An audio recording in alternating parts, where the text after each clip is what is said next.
ආයුබෝවන් ආදරණීය දුවේ පුතේ අධ්‍යාපන පොදු සහතික පත්‍ර උසස් පෙළ කෘෂි විද්‍යා විෂය ධාරාව යටතේ ඔබට මේ ඉදිරිපත් කරන වැඩසටහන් මාලාවේ ඔබ මේ සම්බන්ධ වී සිටින්නේ දෙවෙනි වැඩසටහනයි.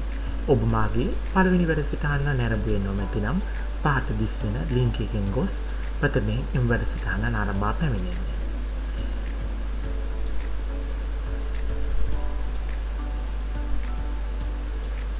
ප්‍රථම වැඩසටහනේදී කතා කරමින් නිපුණතාංකයක යටතේ කෘෂි විද්‍යාවේ අරමුණු ප්‍රායෝගිකව සලකා බලමින් කෘෂි විද්‍යාවේ සංවර්ධනයට කෘෂි අංශයේ දායකත්වය කෙසේද යන්න මා සලකා බැලුවා. ඒකෙදී ඔබට කතා කරනවා කෘෂි කර්මය යන කුමක්ද? කෘෂි විද්‍යාවට අයත් ශාස්ත්‍ර හා ජාතික අභියෝග වලට කෙසේ මුහුණ දී හැකිද යන්න. ඒකෙදි මම ඔබට ප්‍රශ්න දෙකක් ඉදිරිපත් කරා. ඒකෙදි මම ප්‍රථම ප්‍රශ්නයට ඉදිරිපත් කරේ ශ්‍රී ලංකාවේ වර්තමානයේ කෘෂිකර්මයේ ඇති ගැටලු මොනවාද යන්න. මා ඔබට මේ වැඩසටහනේදී ප්‍රකාශ කළ පරිදි මා සිතනවා ඔබ ඊට පිළිතුරු ලෑස්ති කරගෙන ඇති කියලා. ඒකෙදි අපි සලකා බලමු මොනවද කෘෂිකර්මයේ දැනට තිබෙන ගැටලු කියලා. නිෂ්පාදනය හා නිෂ්පාදකතාව ස්ථිරව ඉහළාගයක් පවත්වා ගැනීම, නිෂ්පාදන පිරිවැය ඉහළ මට්ටමක පැවතීම නිසා තරංකාරීත්වය ඇතිවීම, අලවිය සම්බන්ධ ගැටලු, කෘෂිකර්මයට අදාළ වන ආයතනවල විවිධ ඇති අකාර්යක්ෂමතාව, තරණ පරපුර කෘෂිකර්මාන්තයට නැඹුරු නොවීම, දේශගුණික විපර්යාස නිසා වගාවන්ට හානි සිදුවීම, කෘෂි භෝග උපරිම විභවය කරා ළඟා නොවීම. මේ කරුණු යටතේ මා ඔබට පැහැදිලි කිරීම කරන්නම්.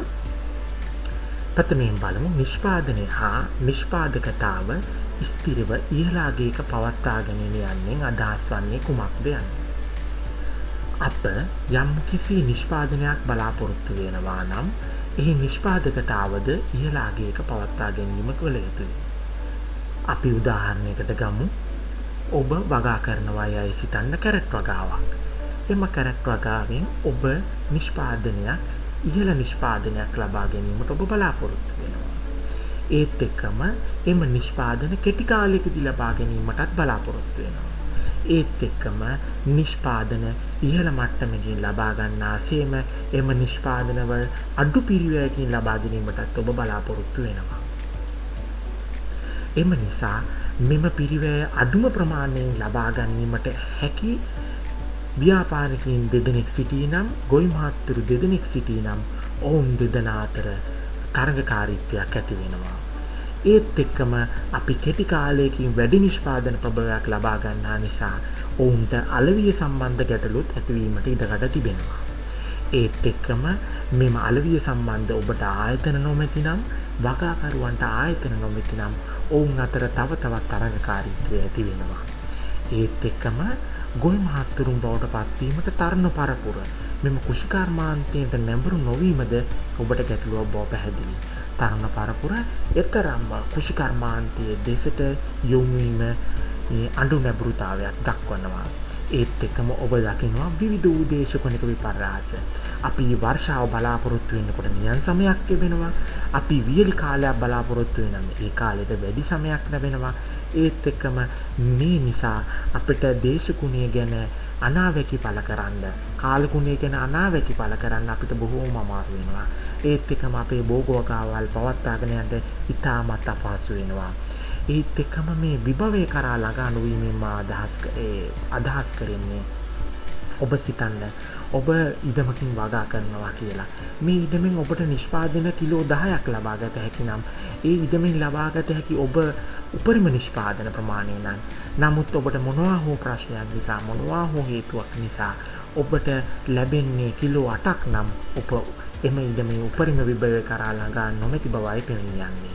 මේ ආකාරයේ වර්තමාන කෘෂිකර්මාන්ත ගැටලු නිසා කෘෂිකර්මාන්තයේ අනාගතයේ කොයි දිසට යන්නද යන්න පිළිපාඩම් වලදී කතා කරමු. මේට අමතරව ඔබගේ උත්තරත් නම් ඔබට පහළ කමෙන්ට් සෙක්ෂන් එකේදී ඉදිරිපත් කිරීමට හැකියි. මා ඒ නිවැරදිද හා සාධාරණද යන්න විමසා බලා ඔබට එයට නිවැරදි පිළිතුරක් දක්වන්නම්. මෙවැනි ප්‍රශ්න අපගේ උසස් පෙළ ප්‍රශ්න පත්‍රයේදී වැඩි වශයෙන් යොමු වීමට නැඹුරුතාවයක් තියෙනවා. මන්ද මේ සමාජීය දැනුම ඔබගේ කුෂිකර්මය දැනුම ගැන වැඩිපුර අධ්‍යයනය කිරීම නිසා. කුෂිකර්මාන්තයේ ඵලදායීතාව සඳහා තාක්ෂණය හා කළමනාකරණයේ දායකත්වය මම ඊළඟ ප්‍රශ්නයේදී ඔබට ඉදිරිපත් කරා. ඒත් එක්කම මේ තාක්ෂණය හා කළමනාකරණය කෙසේද අපි අපේ කුෂිකර්මාන්තයේ වැඩි දියුණු කිරීම සඳහා ඵලදායීතාව වැඩි දියුණු කිරීම සඳහා යොදාගන්නේ කියලා මා එකදී සාකච්ඡා කිරීමට බලාපොරොත්තු වෙනවා. මා සිතනවා ඔබ මේකට පිළිතුරු සපයා ඇති බව.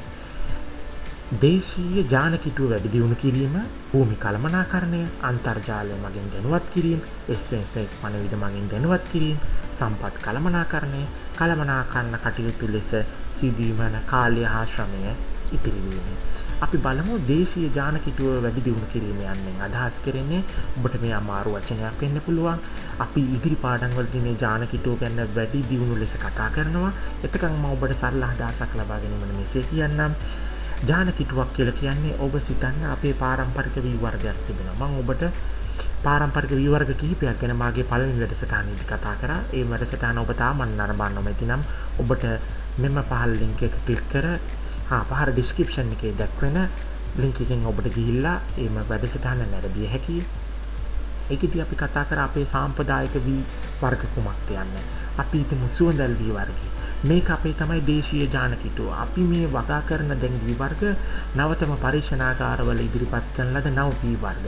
එතකොට අපගේ පරණ වී වර්ගවල තියෙන ජානමය ලක්ෂණ අපගේ අලුත් වී වර්ගවල දක්නට ලැබෙන්නේ නැහැ. එතකොට අපේ දේශීය ජානවල තියෙන වටිනාකම, රෝගවලට රොත් දීමේ හැකියාව වැනි වීවල තිබිච්ච ලක්ෂණ අපේ ඉදිරි පරම්පරාව දක්වා ගමන් කිරීම නවතිනවා.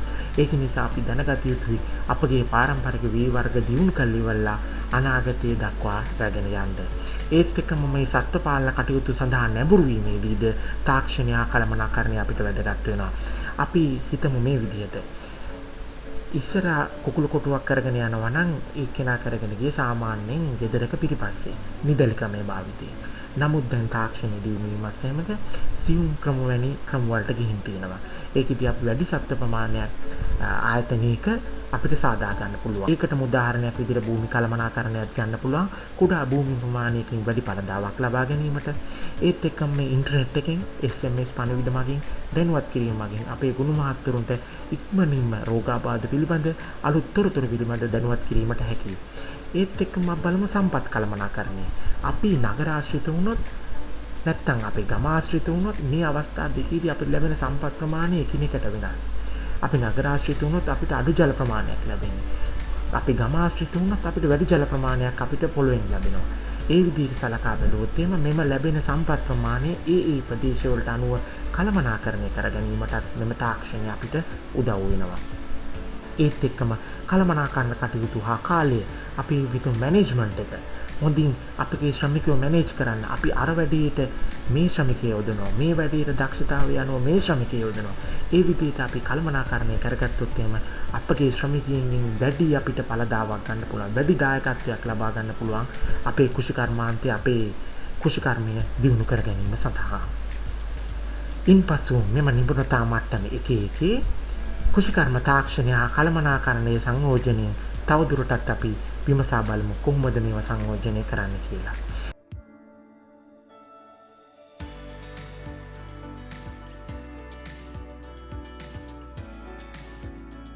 වැඩසටහනේදී බීජ ඒකාධිකාරය හා පොහොර ඒකාධිකාරය යන්නේ කුමක්ද යන්නේ. අපි සලකා බලමු මුලින්ම බීජ ඒකාධිකාරය. ඒකාධිකාරය කියලා කියන්නේ එක්කෙනෙකුට අයිතියක් තියෙනවා. ඔබ හිතමු ඔබට ලෝකෙම බීජ ගන්න හම්බෙන්නේ එක්කෙනෙක්ගෙන් විතරයි. ලංකාවේ බීජ ගන්න තියෙන්නේ එක්කෙනෙක්ගෙන් විතරයි. අපි හිතමු ඔබ පොහොර කඩේකට ගියොත් ඒ බ්‍රෑන්ඩ් එක විතරමයි ඔබට දක්නට ලැබෙන්නේ. ඒ වර්ගේ පොහොර විතරමයි ඔබට තියෙන්නේ. ආන්න ඒක තමයි බීජ ඒකාධිකාරයක් කියලා කියන්නේ. එතකොට ඔබට හිතන්න පුළුවන් මොකක්ද ඒකේ තියෙන වැරද්ද? ඒකේ වැරද්ද තමයි අපි එක්කෙනෙක්ගෙන් විතරක් අපි ලබා ගත්තොත් ඔහුට කිසිම තරඟයක් නැති වෙනවා. ඔහුට කිසිම තරඟයක් නැහැ කියලා කියන්නේ ඔහුට හිතන විදිහට මිල අඩු වැඩි වීම කරන්න පුළුවන්. ඔහු මිල වැඩි කරොත් අපිට වෙන ගන්න කෙනෙක් ගාවට යන්න කෙනෙක් නැහැ. අපි උදාහරණයක් ගමු. අපි හිතමු සබන් වර්ගයක්. එක් සබන් වර්ගයක් මිල වැඩි කරොත් එimhe අපිට පුළුවන් තව සබන් වර්ගයක් ගන්න. එපා ඔයාගේ ප්‍රොඩක්ට් එක එපා කියලා අපිට රිජෙක්ට් කරන්න පුළුවන්. එපා කියන්න පුළුවන්. නමුත් එකම කෙනෙක්ගෙන් අපි අපේ දේවල් ලබා ගන්නවා නම් පොහොර ඒකාධිකාරයක් වගේ තිබෙනවා නම් පොහොර එකම කෙනෙක්ගෙන් විතරක් ලබා ගන්නවා නම් අපිට යාව රිජෙක්ට් කරන්න බෑ. අපිට ඌව ප්‍රතික්ෂේප කරන්න බෑ. ඒව ප්‍රතික්ෂේප කරන්න නොහැකි නම් අපිට ඔහුගෙන් කොතරම් මිල වැඩි කරත් ඒ දේ අපිට ලබා ගන්න වෙනවා. බීජත් එසේමයි. පොහොරත් එසේමයි. මේ විදිහට ගත්තොත් විවිධ උදාහරණ ඉදිරිපත් කරන්න පුළුවන්. අපිට මේ ඒකාධිකාරය සම්බන්ධව. මේ ඒකාධිකාරයක් යම් දෙයකට ඇති වෙනවා කියලා හිතන්නේ ඒක ඊටමත් භයානක තත්ත්වයක් විදිහට සලකන්න පුළුවන්.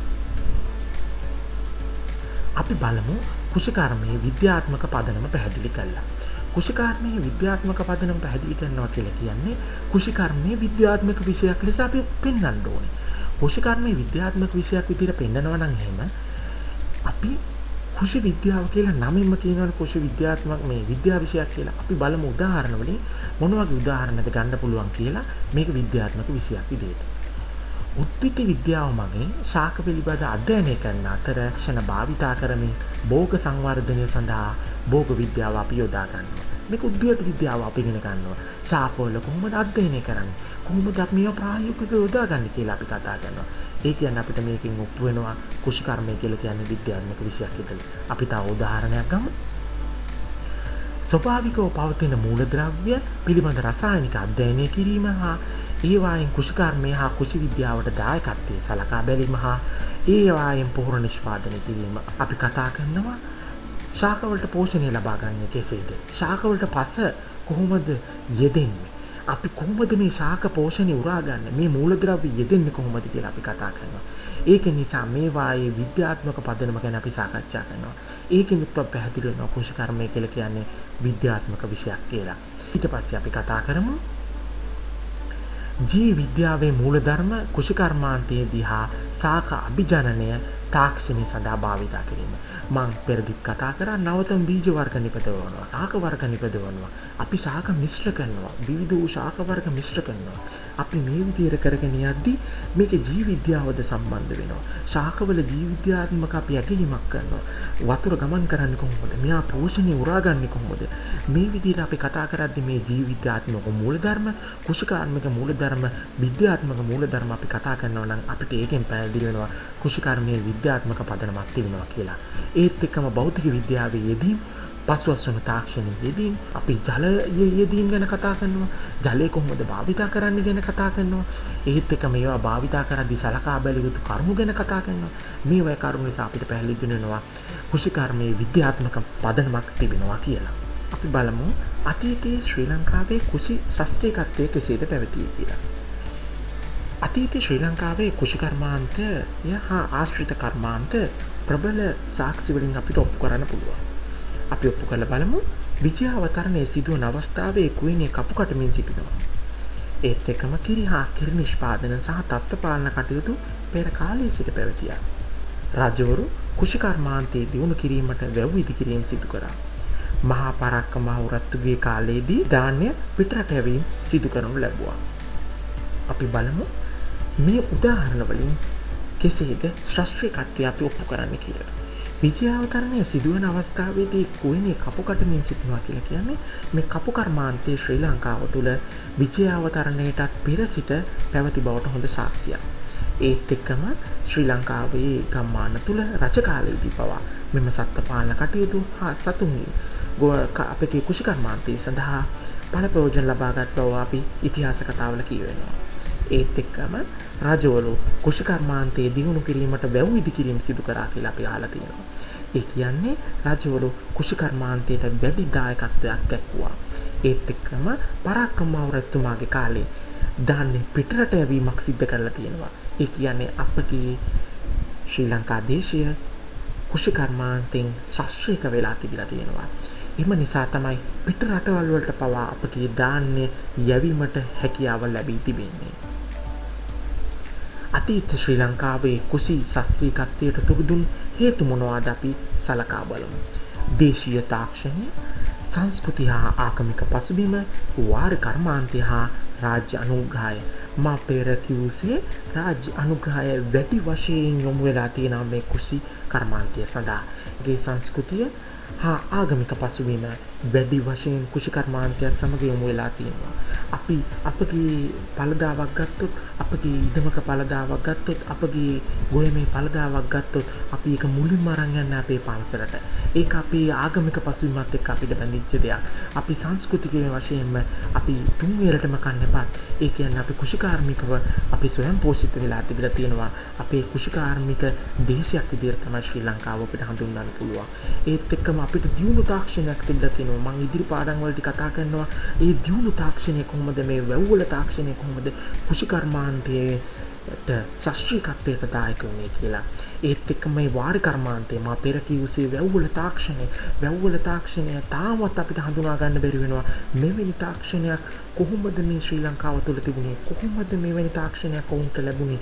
කොහොමද මෙවැනි තාක්ෂණික ක්‍රමවේදයන් කුෂිකර්මාන්තයේ ශාස්ත්‍රීයත්වය සඳහා භාවිතා කළේ කියන දේ ඉගෙනීමම පවා ඔබ වටනවා. මේ කුෂිකර්ම විෂය ඉගෙන ගනිද්දී අපිට ප්‍රෞಢත්වයක් ඇති වෙනවා. අපිට අපේ දේශය පිළිබඳ ප්‍රෞಢත්වයක් ඇති වෙනවා. මෙවැනි විෂයන් ඉගෙන ගැනීම අතීත ශ්‍රී ලංකාවේ කුෂිකාර්මික ශාස්ත්‍රීයත්වයට දේශීය තාක්ෂණීය වහලු ආකාරයක් තව අපි කතා කරමු. බිම්සක සීමැනි උපකරණ සඳහා අපි විශේෂිත උදළු වර්ග, අපි සාම්ප්‍රදායික උදළු නෙවෙයි, ඒ ප්‍රදේශයට විශේෂිත උදළු වර්ග කතා කරනවා.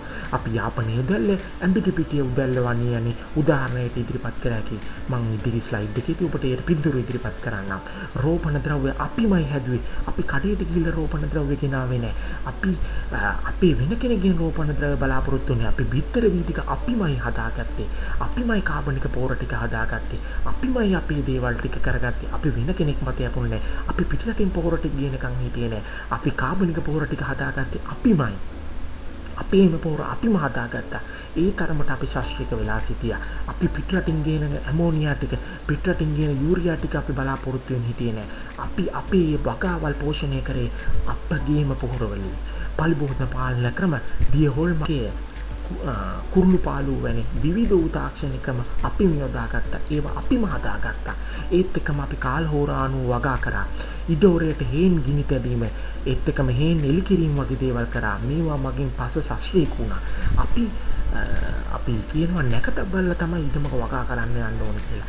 ඒ නැකත කියන එක අපි දැන් සාමාන්‍යයෙන් සැලකුවේ නැති වුණාට, නමුත් මේ නැකත මගින් අපගේ වගාවට උදකින්ගේ හානියවම කර ගැනීමට එක්කම වැඩි පළදාවක් ලබා ගැනීමටද මෙම කාල හෝරාවල් බලපාලා තියෙනවා. මම ඉදිරි පාඩම් වලදී ඔබත් එක්ක මෙම කෙම් ක්‍රම ගැන, කාල හෝරාවල් කොහොමද යෙදුනේ කියලා කතා කරන්නම්. අපි බලමු. මම ඔබට කිව්වා ඒ ප්‍රදේශවලට සැලකෙන විවිධ උපකරණ භාවිතා කරා කියලා. මේ බලන්න. ඇඹිලිපිටිය උදැල්ල එක හැඩයක්, මඩ උදැල්ල තව හැඩයක්, කොත්මලේ ප්‍රදේශයේ භාවිතා කළ උදැල්ල තව හැඩයක්, යාපනයේ ප්‍රදේශයේ භාවිතා කළ උදැල්ල තව හැඩයක්. විවිධ උපදේශ වලට අනන්‍ය වූ විවිධ උපකරණ තිබිලා තියෙනවා. බලන්න කොතරම් අපි දියුණුද කියලා. බලන්න අපගේ කුෂිකර්මාන්තයේ කොතරම් දියුණුද කියලා. අපි බලමු මේ දිය හොල්මන ක්‍රියාත්මක වෙන්නේ කොහොමද කියලා. මේ ඊටමට හානි කරන්න එන සත්ත්වයන් පළවා දැමීම සඳහා.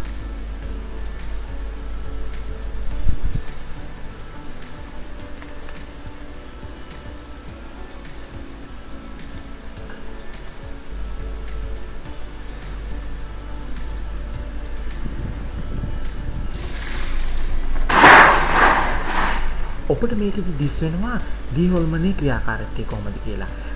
මේක පෙර කාලයේ සිට භාවිතා වෙන්නේ ඉතාමත් විශාල සබ්වයක් නිපදවීම මගින් අපගේ වගාවට හානි කරන කුරුල්ලන් වැනි සතුන් ඉවත් කර ගැනීම සඳහා. මේක පෙර කාලයේදී උණ බම්බුකින් හදාගත් අවස්ථාවල් තියෙනවා. මම උදාහරණයක් විදිහට ඔබට ඉදිරිපත් කරේ මේ නව ගොයමක ඉදිරිපත් කළ තියෙන දිය හොල්මනක ආකෘතිය. තාමත් මේ සමාජය තුළ වගාවල් වලදී භාවිතා වෙනවා. අපි ඊළඟට කතා කරමු වී පිස්ස ගැන. මේ වී පිස්ස මගින් අපගේ වී ටික කල් තබා ගැනීමට, අනාගතයේ සඳහා භාවිතා කර ගැනීමට අපි යොදාගත්තා. මෙම ඔබට පින්තූරයෙන් ඉදිරිපත් කරනවා කොහොමද අපි අපගේ සත්ත්ව පාලන කටයුතු දියුණු අවස්ථාවක තිබිලා තියෙන්නේ. කොහොමද අපේ වගා කටයුතු කරන උපකරණ භාවිතා කිරීම කොහොමද. ඒ උපකරණ වලට ලෙස සත්ත්වයන් භාවිතා කරා. ඒත් එක්කම සත්ත්වයන්ගෙන් අපි කිරි ලබා ගත්තා. ඒත් එක්කම අපි සත්ත්වයින්ට ඉතාමත් උස්සස් මට්ටමින් සැලකුවා. ඒ මොකද අපි ඔවුන්ගෙන් ඵල ප්‍රයෝජන ලබා ගන්න නිසා. ඒත් එක්කම අපි කුෂිකර්මාන්ත කටයුතු කරගෙන යති ගමක්ම එකතු වෙලා තමයි මේ කුෂිකර්ම කටයුතු කරගෙන ගියේ. ඒකෙදි පැහැදිලි වෙනවා ගමේ එකමුතුභාවය කුෂිකර්මාන්තය සමග ගමේ එකමුතුභාවයේද දියුණු වීමකට ලක් වුණා. අතීත ශ්‍රී ලංකාවේ කුසි ශාස්ත්‍රීයත්වයට රාජ්‍ය අනුග්‍රහය දැක්වීම අපි තවත් අපි කතා කරමු. මම ඔබට පෙර දී කතා කරා රජවරු කුෂිකර්මාන්තයේ සුදු දායකත්වයක් දක්වුවා කියලා. වැවක කොටස් මොනවද කියලා.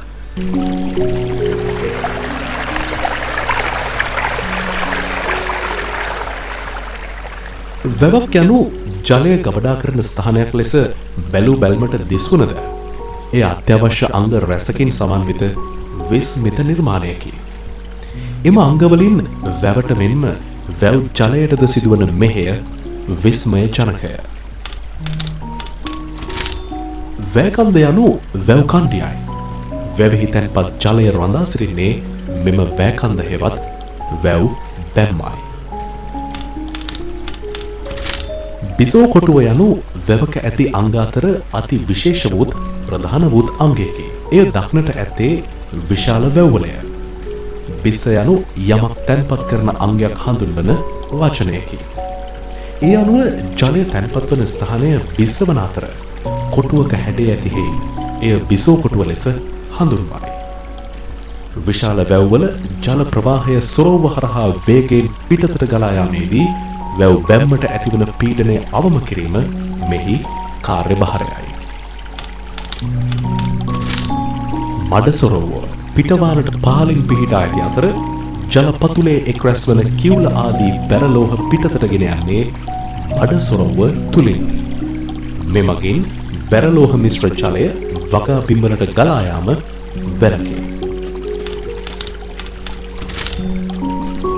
කට්ටකඩුව යනු බැරලෝහ වර්ග වැඩි වශයෙන් අවශෝෂණය කරන ශාක වර්ග වැඩුණු ස්ථානයකි.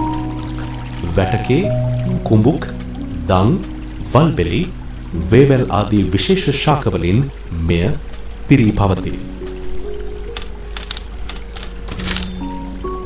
විශාල වැව් ආශ්‍රිතව අක්කර ගණනක භූමි ප්‍රදේශයක් පුරා පැතිර පවතින ශාකවලින් ගහන වන ප්‍රදේශය ගස් මණ්ඩිය හෙවත් ගස් ගොම්මන ලෙස හැඳින්වේ. මහා වැව පෝෂණය වන උල්පත් සහ කුඩා වැව් මෙම ප්‍රදේශයේ පිරී පවතී. මීට අමතරව තවත් සුවිශේෂී අංග රැසකින් වැව සැකසී තිබේ. මෙම වාරි තාක්ෂණය පිළිබඳව බටහිර විද්වතුන්ද විස්මය පළ කර ඇති අතර මෙවැනි දියුණු වැව් තාක්ෂණයක් ලොව කිසිදු රටකින් වාර්තා වී නැතිවීමෙන් තහවුරු වන්නේ අප සතුව අතිශය දියුණු තාක්ෂණයක් පැවති බව නොවේ. අපි බලමු දැන් එල්ලංගා පද්ධතියක් කියන්නේ මොකක්ද කියලා. සරලම කියනවා නම් එල්ලංගා පද්ධතියකින් සිද්ධ වෙන්නේ කුඩා වැව් රාශියකින් ප්‍රධාන වැවක් පෝෂිත කිරීම වගේ දෙයක්. අපි බලමු දැන් කොහොමද මේ සිද්ධිය වෙන්නේ කියලා. ඔයාලා දන්නවා වියලි කලාපේ බැලුවොත් කුඩා වැව් රාශියකින් පෝෂිත වෙලා තියෙනවා. එතකොට අපි කලාපයේ තුල කුඩා වැව් රාශියක් දක්නට ලැබෙනවා. එතකොට මේ වැව් වල ජලය රැඳිලා තියෙනවා. ඒත් එක්කම මේ වැව් වලින් පිට කරන ජලය ඒ ආශ්‍රිත කුඹුරු ප්‍රදේශ ඒත් එක්කම වගා භූමි ඒත් එක්කම ජන ජීවිතය පෝෂණය කරනවා. සතුන්ටද වතුර ලැබෙනවා. ඒවායේ තිබෙන වතුර පහළට ගමන් කිරීමක් සිද්ධ වෙනවා. ජලය පහළට ගමන් කරනවා. ජලය පහළට ගමන් කරනකොට පහළ පිහිටල ප්‍රධාන වැව පෝෂණය ලබනවා. එතකොට එම ප්‍රදේශයේ තිබෙන උල්පත්ද ආරක්ෂා වෙනවා. ඒත් එක්කම ඔයගොල්ලෝ දන්නවා ලංකාව නිර්තිතික මෝසම හා ඊනිසානතික මෝසමෙන් පෝෂිතයි. එතකොට අපිට ඒ කාලවලදී ලැබෙන වතුර ටික රඳා පවත්වා ගන්න ආරක්ෂා කරගන්න මේ කුඩා වැව් ටික අපිට උදව් වෙනවා. ඒත් එක්කම ප්‍රදේශය පෝෂණය කරනවා. පහළ වැවත් පෝෂණය කරනවා. එතකොට අපිට වියලි කාලවලදී ලබා ගන්න විශාල වැව් ප්‍රමාණයක් තියෙනවා. එතකොට අපේ ජලය හිඟකමක් ඇති වෙන්නේ නැහැ. බලමු වැවිලි කුෂිකර්මාන්තය ස්ථාපිත වූ ආකාරය. අපගේ දේශයට පැමිණෙනවා විවිධ ආක්‍රමණ. මෙම ආක්‍රමණ පැමිණීම සමග අපගේ දේශීය කුෂිකර්මාන්තයේ වෙනස් වීම වලට ලක් වෙනවා. ඒ වෙනස් වීම ලක්වීම සමග අපි මේ වැවිලි කුෂිකර්මාන්තයට යොමු වෙනවා. ඒත් එක්කම මාර්ග ප්‍රවාහන අනිකුත් යටිතල පහසුකම් දිනු වෙනවා. ඔබ මේ පින්තූර වලින් පැහැදිලි ඇති තේ කර්මාන්තය කොහොමද දිනු වීමකට ලක් වෙලා තියෙන්නේ? රබර් කර්මාන්තය කොහොමද දිනු වීමකට ලක් වෙලා තියෙන්නේ? සමාජ ව්‍යුහයේත් එක්කම වෙනස් වෙනවා. ඒත් එක්කම අර පවුල් වල තියෙන එකමුතුභාවය, සමාජයේ තියෙන එකමුතුභාවය, ගමේ තියෙන එකමුතුභාවය වෙනස් වෙනවා. ධනවත් කුල බිහිවීමට පටන් ගන්නවා. අපි විදේශිකින් තව තවත් යටපත් වීමට ලක් වෙනවා. දේශීය කර්මාන්තයේ නියුතු අයට ඉදම් අහිමි වීමකට ලක් වෙනවා.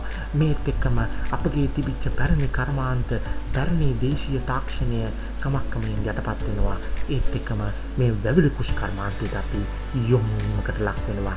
ඒ සිදුවීමට ප්‍රධාන හේතුව වන්නේ විදේශිකින්ගේ ශ්‍රී ලංකාවට සිදු වූ ආක්‍රමණයි. අප බලමු හරිත විප්ලවය යනු කුමක්ද කියලා. 1960 දශකයේ මුල් භාගයේ බටහිර රටවල සිදු කාර්ය විප්ලවයත් සමග ඉහළ ගිය ජනගහනයට, ඉහළ යන ආහාර ඉල්ලුමට, සපුරාලීමට මුන් ප්‍රවේද හා විවිධ නව යාන්ත්‍රීකරණය අපේ කුෂිකර්මාන්තයට ඇතුල් වෙනවා. එතකොට අධි යෙදුම් භාවිතා වෙනවා. අධි යෙදුම් ලෙස හඳුන්වන්නේ අධික පොහොර භාවිතය, අධික පලිබෝධනාශක භාවිතය. ඒත් එක්කම අපි ඉඩමකට දරාගත නොහැකි ලෙස, පසට දරාගත නොහැකි ලෙස අපි නිෂ්පාදන බලාපොරොත්තු වෙනවා. මෙම කාර්මික විප්ලවයේ සිදුවීම ප්‍රබල ලෙස සිදුවේ 1960 සිට ඉහළට. ඒත් එක්කම මේ පින්තූරෙන් දැක්වෙනවා අපි විදේශයන් වල සිට අපගේ කාබනික පොහොර අමතක කළා. අපි විදේශයන් වල සිට මෙම යූරියා වැනි පොහොර වර්ග අපි බලාපොරොත්තු වෙනවා. ඒත් එක්කම අපි විදේශිකයන්ට නැඹුරු වෙනවා. විදේශික යෙදුම් වලට නැඹුරු වෙනවා. මෙම යෙදුම් සබක අපගේ දේශීය කර්මාන්තය, දේශීය තාක්ෂණය තව තවත් යටපත් වෙනවා. ඒත් එක්කම මෙම හරිත විප්ලවය සමග අපේ කුෂිකර්මාන්තයේ සිදු පසුබිම හා ඒත් එක්කම සිදු බලපෑම් මත කුෂිකර්මාන්තයේ සම්පූර්ණයෙන් වෙනස් වීමකට ලක් වෙනවා. හරිත විප්ලවය නිසා කුෂිකර්මාන්තයේ සිදු වෙනස්කම් අපි තව තවත් කතා කරමු. මා පෙර කිව්සේ උසස් ප්‍රභේද හඳුනා දීම, අධියාන්ත්‍රණය, පොහොර භාවිතය හා රසායනික භාවිතය වැඩිවීම, තනි වගාවන් වලට යෙදීම, නවීන ජල සම්පාදන ක්‍රම යොදා ගැනීම. මෙම තනි වගාවන් කියලා හඳුන්වන්නේ අපි එකම ඉඩමක එකම වගාවක් විතරක් භාවිතා කරනවා. එකම වගාවක් විතරක් අපි සිටුවනවා. මෙසේ සිටුවීම මගින් වැඩි ඵලදාවක් ලබා ගත හැකි යුවත්, නමුත් ඔබම සිතන්නේ එක් වර්ගයකට පරිබෝධකයෙන් බෝ වුණොත් එහෙම අපිට සම්පූර්ණයෙන්ම අපගේ භෝග වර්ග ටික විනාශ වෙනවා. මිශ්‍ර භෝග වගාවෙන් ක්‍රම වලට ගියොත් එහෙම අපිට තව තවත් අපි එක් වර්ගයක් විනාශ වුණාට අපිට අනිත් වර්ගයෙන් හෝ අපිට යැපෙන්න පුළුවන්. ඒක නිසා තනි වගාවල් යොදා ගැනීම ඉතාමත් භයානක බව ඔබට උදාහරණයකින් මම ඉදිරිපත් කළේ. නවීන ජල සම්පාදන ක්‍රම යොදා ගැනීමටත් අපි භාවිතා වෙනවා. ඒ ඉතාමත් හොඳ නැඹුරුවක්. අපේ සමහර තිමින ජල සම්පාදන ක්‍රම වලින් ජලය අපතේ යාම සිදු වෙනවා. නමුත් වියලි කලාප වැනි ප්‍රදේශවලට මෙම නවීන ජල සම්පාදන ක්‍රම වලින් ඉතාමත් පොඩි ජල ප්‍රමාණයකින් වැඩි ඵලදාවක් ලබා ගැනීමට, වැඩි භෝගෝගාවකින් ඵලදාවක් ලබා ගැනීමට උදාගත හැකි. ඊශ්‍රායලයේ වැනි රටවල කුෂිකර්මාන්තයේ දියුණුවෙන් සඳහා මෙම නවීන ජල සම්පාදන ක්‍රම යොදා ගැනීම බොහෝ විට බලපාලා තියෙනවා. හරිත විප්ලවයෙන් එහෙනම් යහපත් සහ අයහපත් ප්‍රතිඵල හත් වූ බව ඔබට පැහැදිලි. ඒක අපි වගුගත කරොත් එම ඔබට මේ විභාගයේදී අදහන්න පුළුවන්. එහෙනම් අපි කතා කරමු වර්තමානයේ ලෝක වෙළඳාමේ තියෙන අවශ්‍යතා මොනවද කියලා. එහෙනම් ඔබට දැක්වෙනවා මෙම එහෙනම් මේ පොහොර වර්ග යොදා ගැනීම, අධික රසායනික ද්‍රව්‍ය යොදා ගැනීම තරම් හොඳ දෙයක් නෙවෙයි කියලා. එහෙනම් අපි අපේ කුෂිකර්මාන්තයේ දියුණු කර යුතුනා. අපගේ කුෂිකර්මාන්තයේදී අනාගතයේදී දියුණු කිරීමට බලාපොරොත්තු වෙනවා නම් අපි අනාගත වෙළඳපොළ අල්ලීම යුතුයි. ඒ කියන්නේ ලෝක වෙළඳපොළට අපි අපගේ දේවල් යොමු කර යුතුයි. ඒ කිරීම සඳහා අපිට හොඳම දේ තමයි අපේ තියෙන අපේ දේශීය ක්‍රම යොදාගෙන ඉවරලා කාබනික භෝග වගා ක්‍රම වලට යන එක. ඒත් එක්කම තව හොඳම උදාහරණයක් තමයි විසිතුරු මත්ත්‍ය නිෂ්පාදන වලට යන එක. අගතේදී කුෂිකර්මාන්ත ඉගෙන ගන්න දරුවෝ විදිහට ඔබ මෙම ජොබ් මාකට් එක නැත්තම් රැකියාව වෙන්න කොට දෙනවා. ඒකදී ඔබට රැකියාවල් හොදා ගැනීමට, සොයා ගැනීමට අපහසු වුණොත් එහෙම ඔබ යොමු වෙන හොඳම කර්මාන්තයක් තමයි විසිතුරු මත්ස්‍ය නිෂ්පාදන කර්මාන්තය. ඒකදී ඔබට දියුණු තත්යකටපත් වෙන්න පුළුවන්. මොකද ඊටමත් අඩු පිරිවැයකින්, ඊටමත් අඩු ශ්‍රමයකින් අපිට වැඩි පඩදාවක් ලබා ගැනීමට මෙම විසිතුරු මත්ස්‍ය නිෂ්පාදනය යොදාගත හැකියි. ඒත් එක්කම නිර්මාංශ වගාකම අපි නගරාශ්‍රිත කර්මාන්ත දියුණුවත් සමගම ඊට පස්සේ නගරාශ්‍රිත දියුණුවත් සමග නාගරීකරණයත් සමගම අපිට වගා කිරීමට තියෙන ඉඩකඩ ප්‍රමාණය අඩු වෙනවා. මෙම අඩුවීම සමග නිර්පාංශ වගා ක්‍රම වලට අපිට යාමට හැකි. ඒත් එක්කම ජල රෝපිත වගාවද නිර්පාංශ වගා ක්‍රමයක් වන අතර කොහොමවත් වැනි මාධ්‍ය යොදාගෙනද අපිට වගා කරන්න පුළුවන් මෙම නිර්පාංශ වගා ක්‍රම යොදා ගැනීමෙන්. මා පෙර කිව්සේ කාබනික වගා ක්‍රම වලට ලෝක වෙළඳ පොලේ ඉතාමත් ඉහළ ඉල්ලුමක් තියෙනවා. මොකද ලෝක වෙළඳ පොලේ රසායනික ද්‍රව්‍ය යොදා ගන්නා ලද ආහාර වලට වැඩි ඉල්ලුමක් නැහැ. ඕගනික් නැත්තම් කාබනික භෝග වගාවට වැඩි ඉල්ලුමක් තිබෙනවා. ඔබට මේ පාඩම තුලදී කුෂිකර්මාන්තයේ පෙර තිබෙති ශාස්ත්‍රීයත්වය හා වර්තමාන තත්ත්වය හා අනාගතයේ කොයි දෙසට යමු වේද කියලා ඔබට පාඩමේදී කතා කරා. මම ඊළඟ පාඩමේදී ඔබට කුෂිකාර්මික සංවර්ධන ක්‍රියාවලිය ප්‍රතිව්‍යුහගත කිරීම හා කුෂිකාර්මික ප්‍රතිපත්තිවල කාර්යභාරය යන්න අපි මම කතා කිරීමට බලාපොරොත්තු වෙනවා. ඔබට මෙම වැඩසටහන තුළදී යම් ප්‍රශ්නයක් නැගණේ නම් ඔබට මෙම පහළ තිබෙන comment section එකේදී ඒ ඉදිරිපත් කිරීමට හැකි. වැඩසටහන නිමා කරන්නම්. ඔබ සියලු දෙනාට ආයුබෝවන් සුබ දවසක්.